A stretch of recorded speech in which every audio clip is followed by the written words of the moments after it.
Hi everyone, my name is Suzanne and I'm a Chinese metaphysics master in Hong Kong.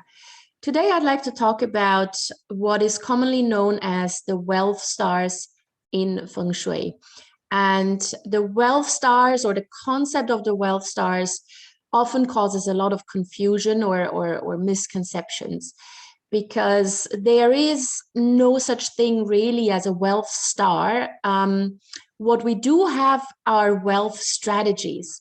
Yeah, a lot of people just come to me and say, just activate the wealth star for me for this year. And I always struggle with that, because how do you actually make wealth? How do you make money? Right? So what strategy do you actually want to use to make money? And depending on the strategy, we are then employing or deploying different type of stars or different types of energies. If you're getting most of your wealth through investments, then probably activating or triggering a wealth star that is responsible for getting a promotion is not really helpful to you, right? So it really depends on how you make money. What strategy do you want to use in any given year to make money? And obviously, you also need to be good at a strategy. Yeah, we can't deploy an investment wealth star or the investment strategy if you have zero knowledge on investment. So really ask yourself, what is it that brings you the most wealth or the most money? And what strategy do you want to use going forward? Once you know that, it then becomes much easier to activate or trigger the relevant stars. Yeah, so there's not one wealth star. There are, in essence, 5 different strategies.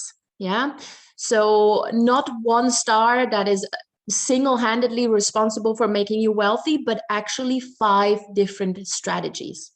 So in any given year, we look at the natal chart, the natal flying stars chart of the year.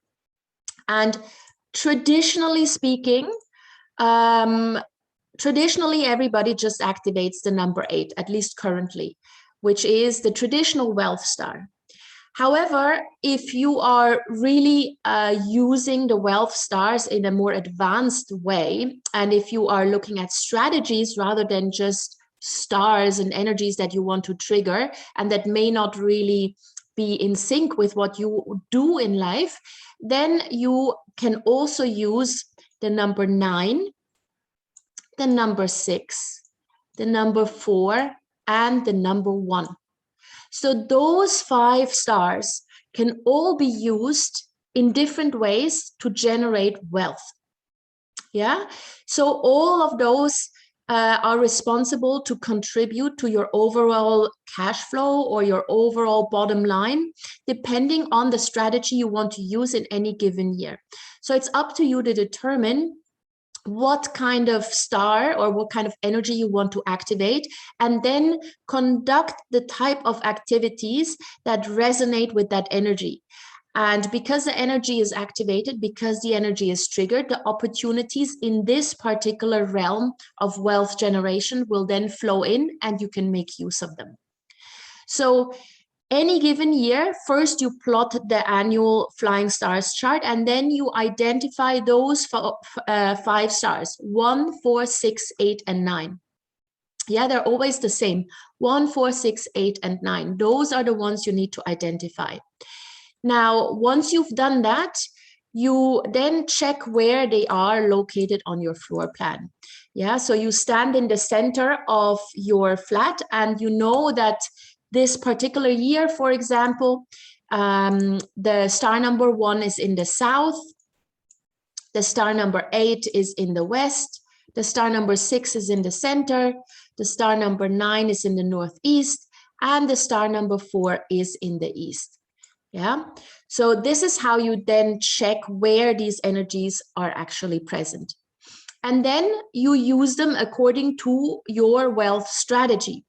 So the star number 1 is used whenever you want to get in touch with high level high net worth individuals or VIPs, if you're looking for a mentor or someone who supports you in climbing the career ladder or to push you forward in life. Or also if you need to get in touch with someone who is not in your contact sphere, someone who may be an ideal client, that is when you use star number 1. And you then conduct all the activities that relate to this particular aspect of wealth generation in the sector that has the star number 1. The star number 1 is also used if you want to launch a new product or a new service or invent or create something.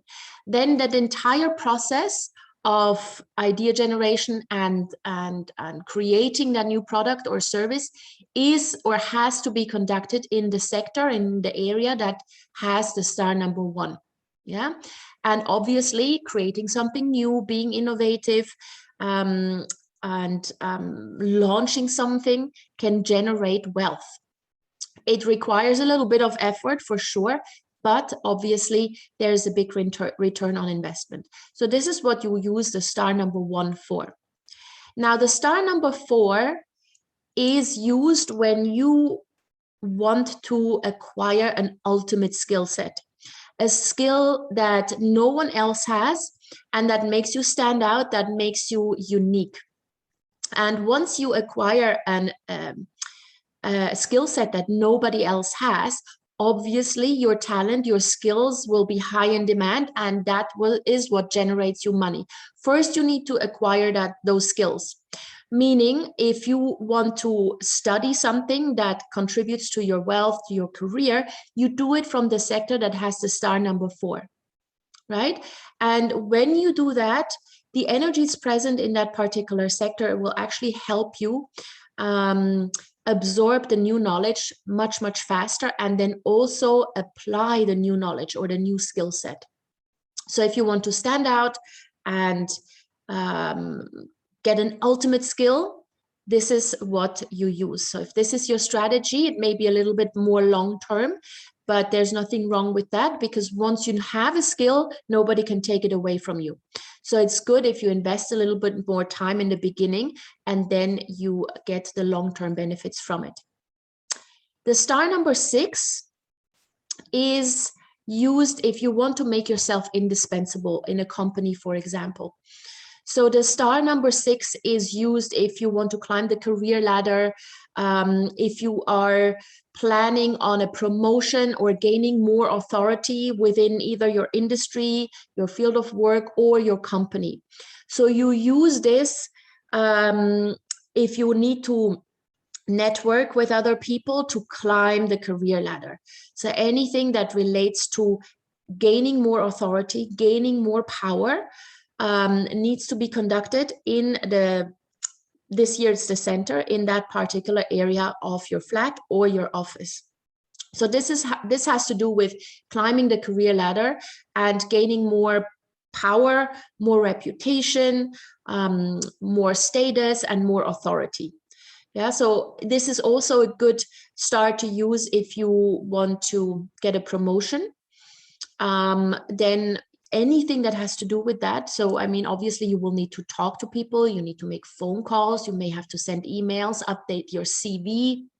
This is done in the star 6 area. Even also, let's say, if you're currently unemployed and you are looking for a new job or new career, then whatever you have to do that is related to this goal of yours, to this strategy, has to be done in the area with the star number 6. Yeah, and of course, with a promotion or with a new career path comes wealth. So this is the strategy to use if you want to use star number 6. Star number 8 is mostly used for people who are in an employment situation. It can also be used for a pay rise, for example, but most importantly for a side gig. So let's say you are employed in a company, and obviously you've got a fixed salary. There's not much you can do about that. Yes, you may get a bit of a bonus here and there or a pay increase, but essentially the pay remains the same. Now, if you want to grow your cash flow, then the star number 8 will help you start a side gig. So think about what you can offer outside of your regular working hours. Is there a service? Is there a skill set that you have that you can sell? Is there a product that you can market? A lot of people over the past 1.5 years have realized that they do have skills and talents that are marketable, where you can actually make a lot of money from. And they can do this from home. Yeah, maybe you are a great chef, so you maybe just start a cooking show, or you do like you cook for other people, whatever it is. Yeah, so just start a side gig and do whatever is related to the side gig in the sector that is occupied by the star number 8. It will generate a lot of work. So star number 8 usually brings much, much more work, but with that additional work, you will get more money. And so this really is for people who are in an employment situation and just want to start something on the side to increase their cash flow. It's not generally used for entrepreneurs or for self-employed people. That is when we use the star number 9. Star number 9 is if you want to start a company, if you are self-employed, and if you want to make long-term investments. So anybody who has their own company or who wants to launch their own company, do all the activities related to that in the area that is occupied by the star number 9. Also, if you are in the investment business, even if you may just do investment on the side as part of your earning capacity, do that in the sector that is occupied by star number 9, right? Now, obviously, you can use more than just one of these stars. So whichever activity you want to conduct, check first which star is responsible for that or for the success of this strategy, and then place yourself there. Yeah, so for example, you could locate yourself in the area that has the star 4 to learn an ultimate skill set. And then with that ultimate skill set, you then start a side gig and you do all of those activities from the sector that has the star number 8. So you can combine them, you can mix and match, but make sure that you're very, very clear about your wealth strategy. How do you want to make money? And then these are the stars to use depending on what you need to do. So again, there's not just one wealth star, it's more to do with actual strategy. All right, and obviously you can also look forward. Yeah, you can check what is the flying stars, the annual flying stars map for next year. What do I need to do? How do I need to kind of rearrange or maybe adjust my flat, my house, my property to make sure that from the get-go, I can use all of these 5 wealth strategies. All right, so I hope this helped explaining a little bit what so-called wealth stars are and how to truly use them in a modern context. If you have any questions, please let me know. My contact details are in the notes below. See you soon.